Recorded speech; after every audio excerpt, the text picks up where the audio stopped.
Welcome back to Try Not to Die.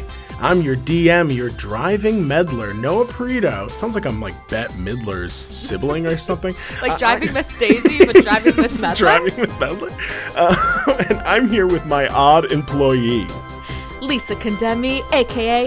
Jassifer the Goblin, wielder of arrow bouquets, going through a plane gateway. Wow, I actually fully forgot about the wielding arrows as a handheld weapon. I did not. I really did you dirty by taking away everything from you, huh? Can I change my weapon to just that permanently? That's permanent. Yeah, you attuned to that last episode, as we all remember. So you're locked in. That's an end game. That's the worst DM. You turn into a really toxic DM in campaign 3. Super. I mean, I've been so good for 2 campaigns. I deserve a little treat, a little toxic treat. Something that's so not good for me. All right, my friend, let's jump right in. It's time for the recap. Last time, our protagonist, Goblin Warrior Short Sword Jassifer, found herself deep in the temple of the Lich Lord Grimgrave, traveling with her ragtag team, Adam Halen, her squire, plus Wholeheart, the party's precognitive cleric, Vile Fastfoot, the smug rogue halfling, and the grumpy gnomish wizard, Preguntas Popinquizen. We joined them at the climax of their story, just as they burst into the wicked wizard's inner sanctum to destroy his phylactery, the final piece of his soul keeping him on the material plane. The battle went poorly, with Jas specifically being targeted by the Lich while her allies failed to make serious ground against the villain. It turned out Jas's rather intense leadership had worn down the team significantly, making this battle more of a slaughter. Though she fought well, in the end, Jas was killed by the Lich Lord, and our story ended. Or did it? Clearly not, because you're listening to me right now. Obviously, something is clearly going on. Having dedicated herself to nothing but slaying this foe, she found herself drifting into oblivion, her form and mind fading from existence, until a voice spoke to her, expressing disappointment in her story. By sheer force of will, Jas dragged her consciousness back together long enough to speak with this voice, who offered her a chance to rewrite her story, a chance Jas accepted without hesitation. She suddenly found herself waking, resurrected by an albino rabbit folk. She looked around, the entire temple deserted, her allies in the phylactery long gone. This rabbit folk was named Clover Conbottom, and she had been tasked with reviving Jess by her boss at Oddjobs Incorporated, the cost of 69,690 gold and 69 cents, with an interest rate of 10% per month left unpaid, applied to the poor Goblin Warrior. Forgot about the interest. Oh, I should have signed that. It's a bet. How long are months? How long are, what's sadder is that my APR in real life is way worse. Oh my god, mine is like 16%. I think mine's like 24. Oh, no, god. Oh wow, I can't believe I actually did you right in this campaign. Well, anyways, can I move to this world? It seems good. That actually seems like amazing. Whatever. And no one's paying off their debt. I'll just I'll just live with that. That's not going to affect me ever. Anyways, who was this company? Who had actually commissioned Jas's revival? With so many questions left unanswered, mostly for legal reasons, Jas decided to join Clover, and the two traveled together to escape the lair. Facing off against ghouls, goos, goons, and traps. You know, they can't all be alliterative, all right? The odd pair managed to survive the ruins of this once great dungeon and make their way back to a much changed land. When they arrived on the surface, Clover noticed that the van looked abandoned, her driver no longer in the front seat. As they crept up and investigated the vehicle, the body of Zod, her driver, crashed down from above onto the windshield, these horrifying monsters circling above, leftovers from this once cursed, now healed land. Given the choice between staying in this land and traveling with Clover to sort out this debt, Jas buckled up and the two rocketed down the mountain, tearing through reality to escape these creatures, a small ooze hitchhiking on her shoulder. And that is where we are right now. The van tears through galaxies, stars flying around, lights flashing. It's bizarre, it's mind-boggling, and you see just Clover gripping the steering wheel as you tear through. I've got freaking goo in my shoe. Just like this goo, like just like clinging to you, like wobbling in the wind. The van shoots out from this sparkling portal of indigo beneath an astral sky, swirling stardust of violet and periwinkle. Vast infinity that is not space in the traditional sense, but a sky of possibility, an otherworldly cosmic painting. Colossal spires loom all around you, a mix of fantasy and alien brutalism, a patchwork of style, this futuristic city grander than any settlement of your homeworld. It stretches far, far into the distance, with glowing lights even beyond that, an intoxicating mix of euphoria and terror surging within you. You wonder whether or not it is worth letting go of your sanity given all you've experienced in such a short time, but you are pulled from this moment of awe as the van slams down on the stone road, still moving at breakneck speed, Clover shifting gears to swerve and avoid a carriage drawn by these two manticores who, surprised by the presence of this fast-moving vehicle, immediately leap out and begin to start chasing after your vehicle, causing the carriage they're attached to lurch forward with speed as you drive, more citizens diving out of the way. Dang nabbit! Wrong street. Spatial respect is still broken. She's tearing around corners. Hey, you're qualified to take this thing out for a ride, right? Yeah, I got my license a few months ago. I feel confident. Just like smashes through like a phone booth that shatters onto someone. I'm thinking about how she called the other guy the driver. She's like tapping all of these different buttons and like sliding her hands across like various screens, pulling levers. She literally like pulls around another corner. As she pulls one lever, the car's like front wheels stop and it just like flips for a moment, smashing through this fruit stand, sending groceries flying before landing again and tearing off. We're supposed to be on Endless Drive and this is Currency Street. Hey, where are we going anyway? Back to headquarters. Hang on. As she's just like trying to do this, you look over your shoulder and see these manticores, these massive, mostly like lion-bodied with humanoid faces and massive, like red-scaled draconic wings, just chasing you down these hills between all of these vast, strange buildings. I need you to roll initiative. Oh my gosh. I was gonna ask, do I see any goblins out the window? Give me a perception check. Okay, I'll do that first. Okay, with my -1, it's a 1. Okay, with your -1. Well, here's what you see. I'll say this, because at the top of the round, no matter what, the van sputters and surges through these streets as Clover slides another panel under the steering wheel and presses something, sort of stabilizing the speed, because you guys have been going so fast in order to, like, burn a hole through realities to make it to whatever this city is. Naturally, she has to, like, readjust and change the gear that you're in, so it's much, much slower.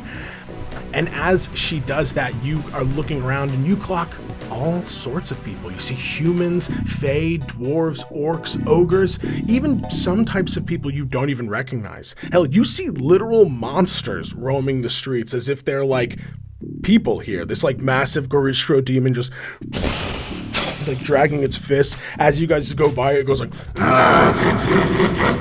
screaming in some sort of terrible language that hurts your ears just to hear it. Sorry, I'm not the driver. You do indeed, amongst these people, see goblins. You see a family of goblins turning their heads and screaming and running out of the way as your car barrels towards them. Fair. Okay, I need you to tell me what your initiative is. That's going to be a 19.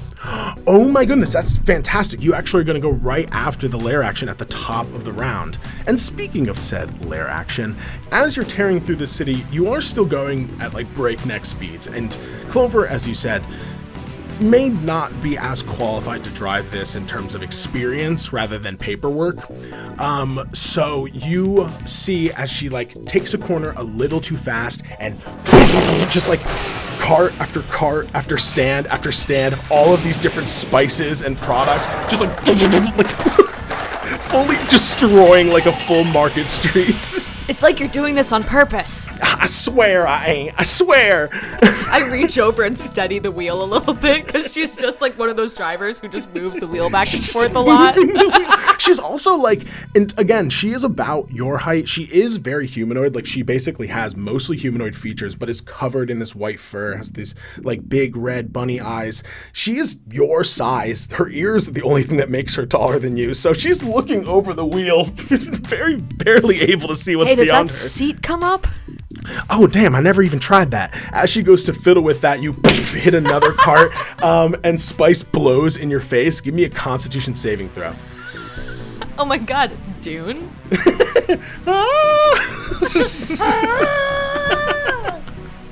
19, Con. 19 saves. You manage to like cover your mouth just enough that only enough to like sting your eyes and throat gets in. It's just like having a, you know, when you catch a peppercorn the wrong way and your throat goes dry. You cough a bit, but you manage to blink your eyes and get it out of your vision, so you have full control. It is your turn. What would you like to do?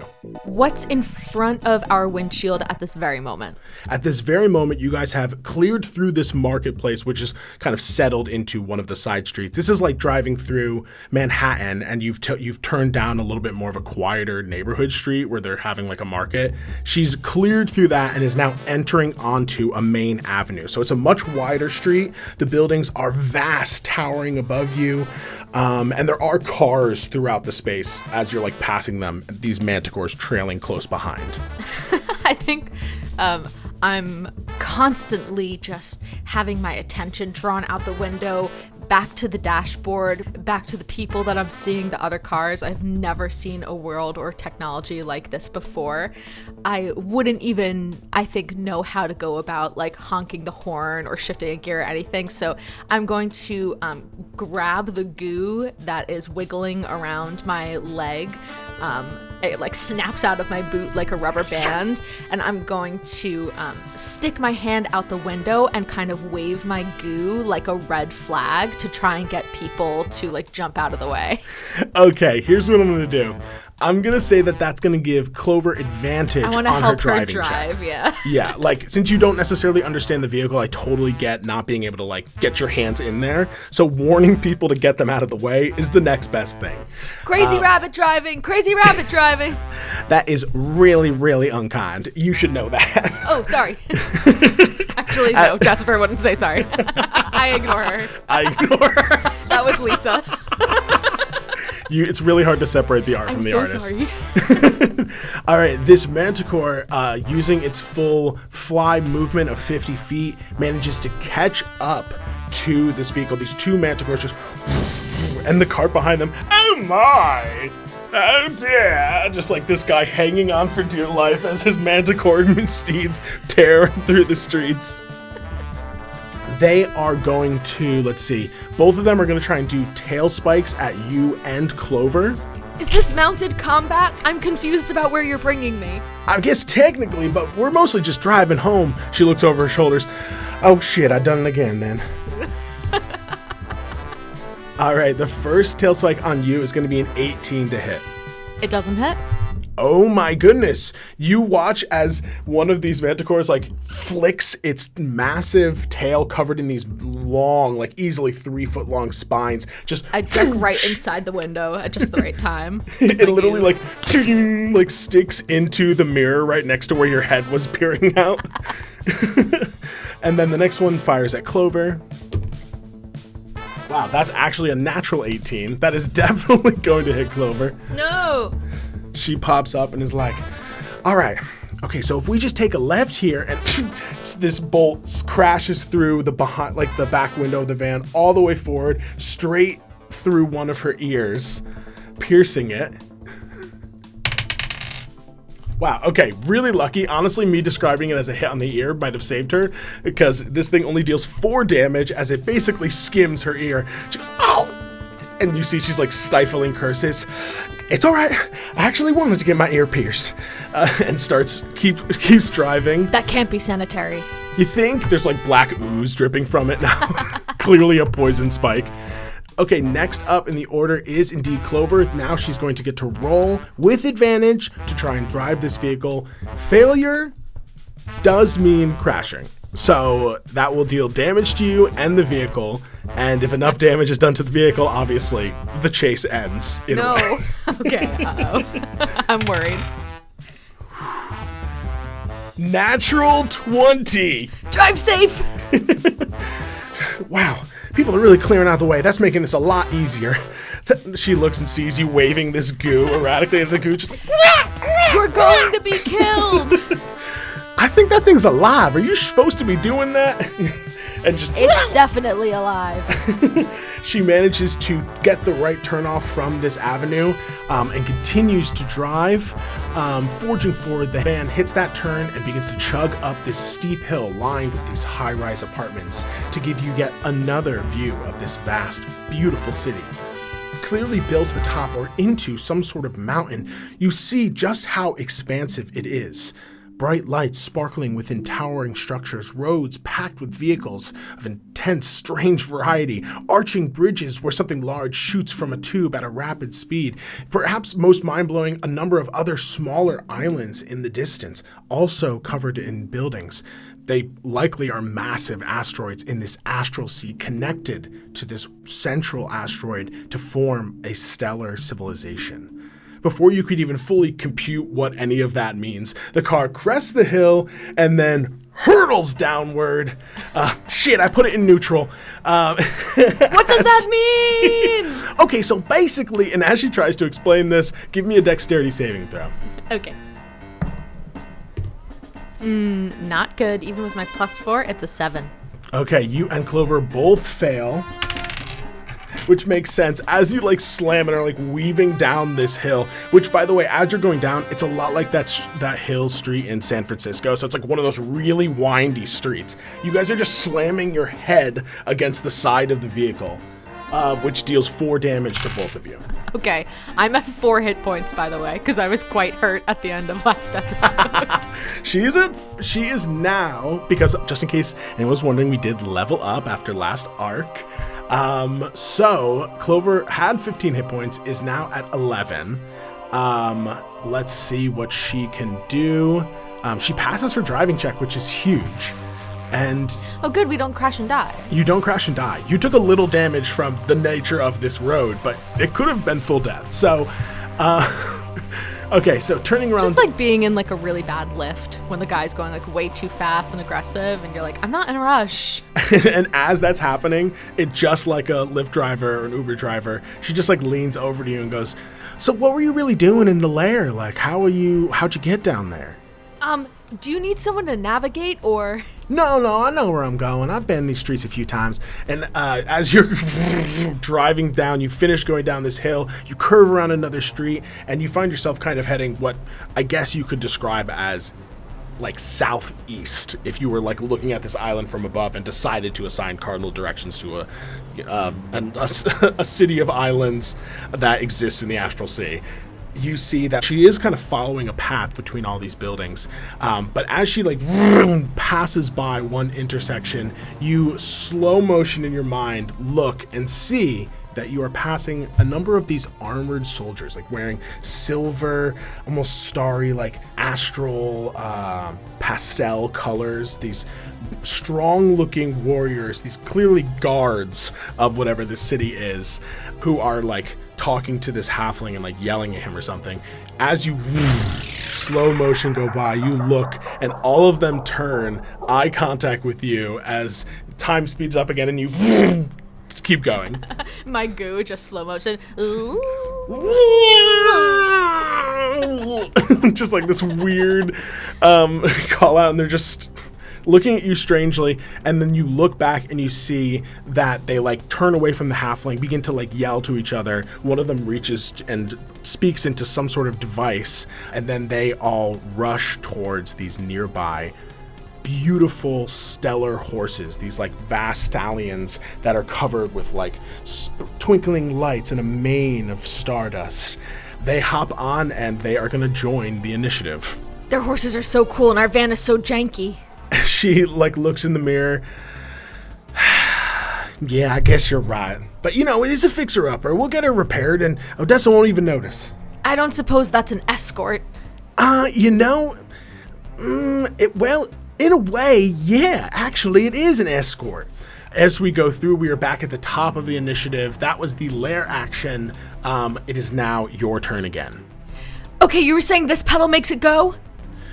Yeah. So the one on the right or the left? Can I use my action to try and dash and like reach over and like I kind of squeeze my body in with hers on the driver's side since we're both really small and like put my foot down and floor it with her? Okay, so I will absolutely let this happen, but here are the consequences of this. Okay. You will 100% essentially make everyone's turn this round a dash action. So you will spare yourself a round of attacks. You will spare any sort of like interference that these various forces chasing you can actually apply to you, but it is going to give disadvantage on Clover's driving check.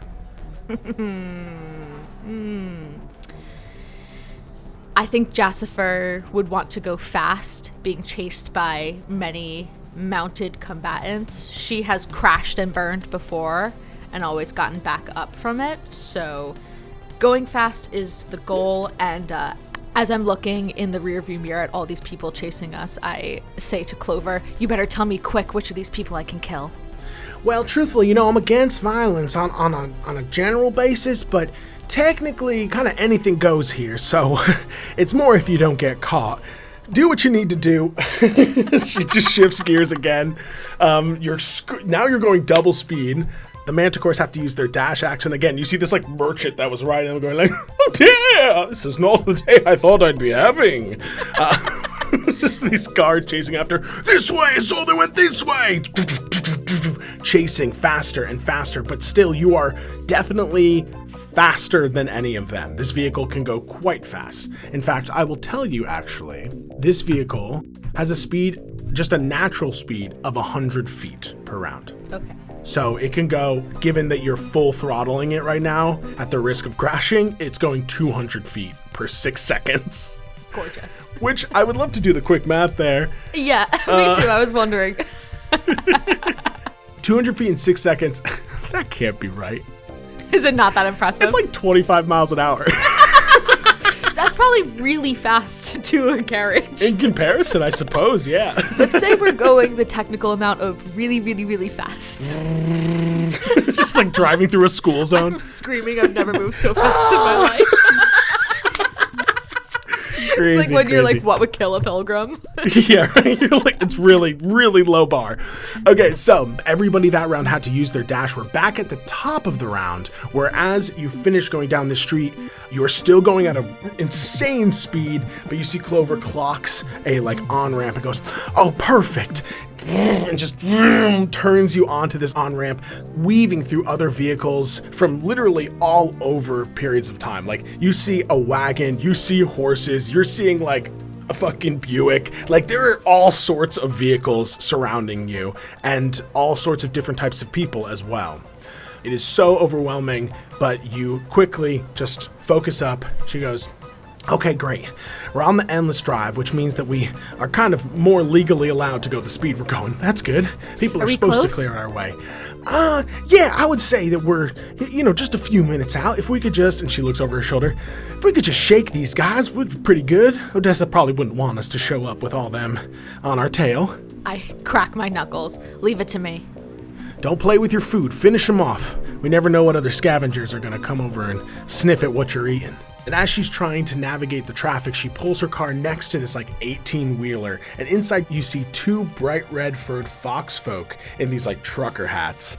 They look over to you all and they clock Clover and their eyes go wide. Well, if it isn't little Bonnie Puffbutt. And you see Clover like crinkle her nose and be like, terrible nickname. It's Cotton Bottom, you jackass. Oh, sorry. And the two foxes just cackle to each other. You free tonight? You want to grab a bite to eat? She keeps ignoring them, just eyes on the road. Goes, can I lean out the window? As you go to do this, one of them leans over and goes like, oh, I'm starving. I haven't had rabbit in so long. And as they're saying that, what do you lean out and say? Yeah, she'll go out on a date with you later. Drive behind us and help us knock off these pursuers. Interesting. Would you like to use your action this round to try and persuade them? Yes. Okay. You may do that. I will say that it is going to be your action. If there's anything else you want to do in tandem to that, like if there's a spell or some sort of ability you want to do that with, but other than that, most of my stuff is like close up range melee, and I don't feel like getting out of the car to try and like break these people's carriages apart or something. So totally. I think that trying to outmaneuver them and outsmart them is Jassifer. She likes to get dirty, but she'll try other stuff first. Okay, so either deception or persuasion, whatever you feel that you would be more leaning into in this moment. Persuasion, because I fully believe that I can just make this rabbit go on a date with the fox to save our lives. That's I'm a very happy natural to pairing. Pledge other people's time. What are you saying to them? I roll a 7. I bite my tongue as we go over a speed bump. Fuck. And they're like, who the fuck are you? Is this your girlfriend? As they call over to Clover that, and Clover's just like, just so flustered right now. We're co-workers. I roll the window back up, seeing that they're not going to help us at all. As you go to do that, you see one picks up this massive, like, big gulp, this huge soda, and just hucks it towards your window, trying to get it in before you close it. Gleed? You're getting gleed, maybe. Okay, that is only an 11 to hit, which means that you're able to get the window up as it splashes against the window, and the windshield begins to leak through the cracks that Zod's body left when he crashes down. They're throwing poison at us. I mean, you know, health is a moving target. It's small doses. That would be fine, I suppose. She fully knows it's soda. Do you know these assholes? Okay, it's the Manticore's turn. They use their dash action to catch up that last round. There's 2 of them. They're just angry at these vehicles in front. I'm going to say that one's going to go for your vehicle, and one is going to actually, like, fire at Clover again. Okay, that's a natural 1 on Clover, as one like tries to leap and claw through, like trying to like crash through her window and cling onto the vehicle, but just scrapes off, horrifying noise. The other one does aim for your tires. I'll tell you right now, the AC of this vehicle is 21. It does have a very high AC, but still a chance. But not with a roll like a 6. Just fires at the tires, but misses. That's now Clover's turn. Clover is going to roll her driving check with disadvantage because you're going so fast. Okay, a 14 and a 15 with her bonus. Come on, she drives fast all the time. Not really. I have kids, you know. Let's see what she can do. Okay, so she has proficiency in vehicles technically because she's licensed. So she is going to add her proficiency bonus to this roll, which means she adds 2 to this. So she gets a 14 plus 2 is a 16, and 15 is literally the DC. Can I pose that in this world, instead of cops asking for your license, they ask for proof of proficiency? Yeah, proof of proficiency, please. With those foxfolk reeling and confused that their attack missed, you see Clover is trying to navigate around them, but it's getting a little bit more difficult. The guards, finally, again, they were behind the Manticore, so in this dash action, they catch up, and they are now able to take long-ranged attacks. You see that they pull out these spears that are almost like, they're similar to their armor. They seem to glow with like a purplish pastel light, and they just like take these little shots at you that these beams of energy shooting out. There's 6 of them. I'm gonna say 3 are on your vehicle. It kind of doesn't make sense for them to shoot at you because you're inside their vehicle, and they'd probably go for the vehicle itself. So makes sense. They'd be throwing out tactical spikes and stuff. Yeah, like basically they're trying to stop your vehicle. Like they can't get a clear shot the same way that a Manticore would be like, those 2 motherfuckers, I'm gonna try and eat them. Plus we're both very short and in the driver's seat, so I want to say that there's probably a car headrest kind of blocking the sensitive soft meat of our necks. The ear can get tagged, but like most of your body is being hidden by the seat that is much larger than you. Most people just looks like a runaway car. Out of these 6 attacks, only 3 of them are going to hit your vehicle. There is a damage threshold for this machine. Excellent. Can I have one of those? Yeah, actually, why not, right? But the damage threshold is 10. So basically, they need to hit at least 10 damage to deal 10 damage. They can't, like, hit 9. It'll just not essentially affect it. So, okay, they hit exactly 10. So that's 10 damage to the vehicle. The vehicle has 60 hit points, now has 50 hit points. Okay. As these lasers, just like, one of them skims a tire and you hear, like, like a air leaking noise. One of them hits the bumper and you hear a large like dent. Another one cracks another window. You guys are definitely in a tight spot. Is this stuff important? Oh, Des is gonna kill me. She's just muttering to herself. She sees her contract is not going to cover this. As you are driving down this endless drive, this vast like overpass, you see an exit coming into view up ahead. An end to this wild ride. Clover maneuvers through the traffic as these people trail after her. She takes her eyes off the road only to be like, again, how are you feeling? You seem a little hurt. Can I get you anything? I don't have any potions, but... Her, like, casual way of speaking while we're careening away from many pursuers. Thanks, I'm good. Kind of just ready for a rest stop. Oh yeah, good point. We'll pick up something when we get back to headquarters. As she's doing that, this does kind of backfire. Basically, a car tries to navigate out of her way, but in the process, she clips the van, causing it to spin on the ramp. Your pursuers are going to have a hard time trying not to stop and crash here. Clover's hands are knocked off the wheel. What do you do? Grab the wheel. Okay, give me a strength saving throw. Not very strong. My hands are sweating. Tiny hands. Oof. With my -1, that's a 3. You crash through the barrier and break through to the other side, the car soaring through the air over a few buildings directly below this highway. Slow motion once more as you and Clover fly. How did you get here? How is this happening to you? Between the vast and beautiful city, these insane pursuers, this clearly... I don't even know how to describe rabbit folk who is so concerned about trying to make sure that you're okay that she's putting you both in direct risk. You land hard into a parking lot below. The shocks of this vehicle like snap. You literally shatter through a parked wagon, turning it to kindling as the van begins to roll, smashing and crashing, bending the fencing that lines this parking lot before a miraculous ending where it lands back on 4 wheels. You see that, you hear the sound of sirens in the background. You hear the sounds of shouts and screams. The manticores are like furious, but you've obviously gone off the edge. So they're just like above as these other Australians, these astral stallions mounted by these guards, like pull and look from the overpass. I am going to need you to roll a dexterity saving throw. The saving throws are not on my side today. As I roll a 6, I cough out. I can tell you're not the driver. The good news is that the vehicle rolled a nat 20. So that's good. It is going to absorb a lot of this damage.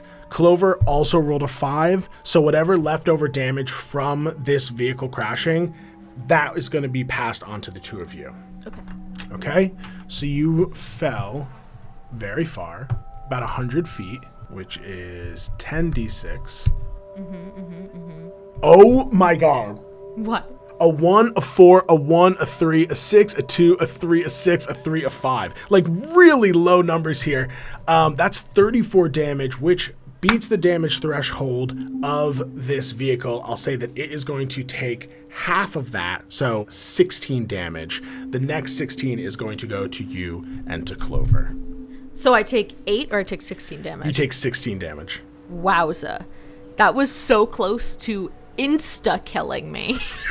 Full negative hit points, full almost. Full negative, permanently dead. Yes, I say to Clover, hand still on the wheel, goo still clutched in a fist and like spiraling wildly, trying to escape my clutch. I can tell you're not the driver. And then pass out. I need you to start rolling death saves. Clover also passes out as the two of you look at each other. She got me here. She got you here. Okay. Oh, wait, I feel like I need a special dice for this. Gummy die. You've never done me wrong. I just rolled 3 times for Clover. She has passed all of her saves. She got a 13, a 15, and a 16. My first is a 16. My second is a 19. Come on, come on, come on, come on. I was thinking in my head, you know what would make this juicy would be if I rolled a nat 1, which I just did. So I have 2 failures and I have 2 successes. Holy shit! If I die again, I have a feeling I'm about to assume a lot more debt on. Some serious debt. Holy shit. Okay, gummy die. Clearly, I can't believe we're using the gummy die. Clearly, you have a sense of drama today. Oh my god.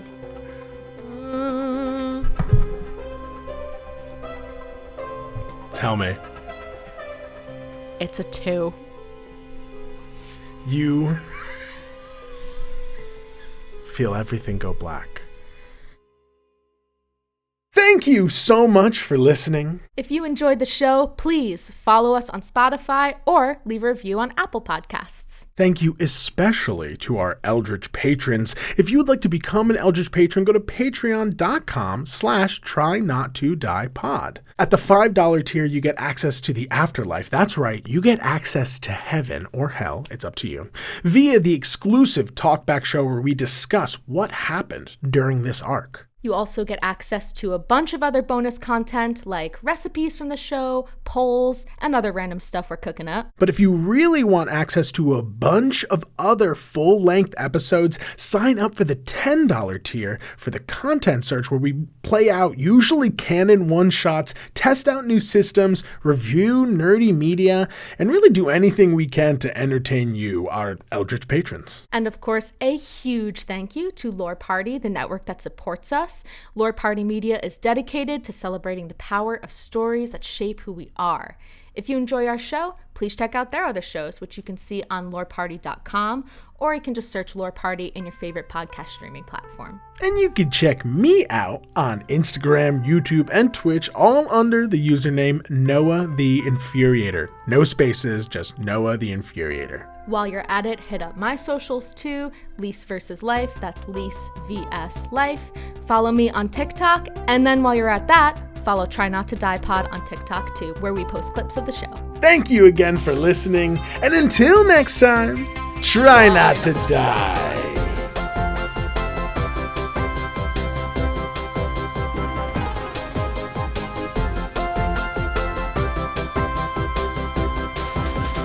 All hail our Eldritch patrons!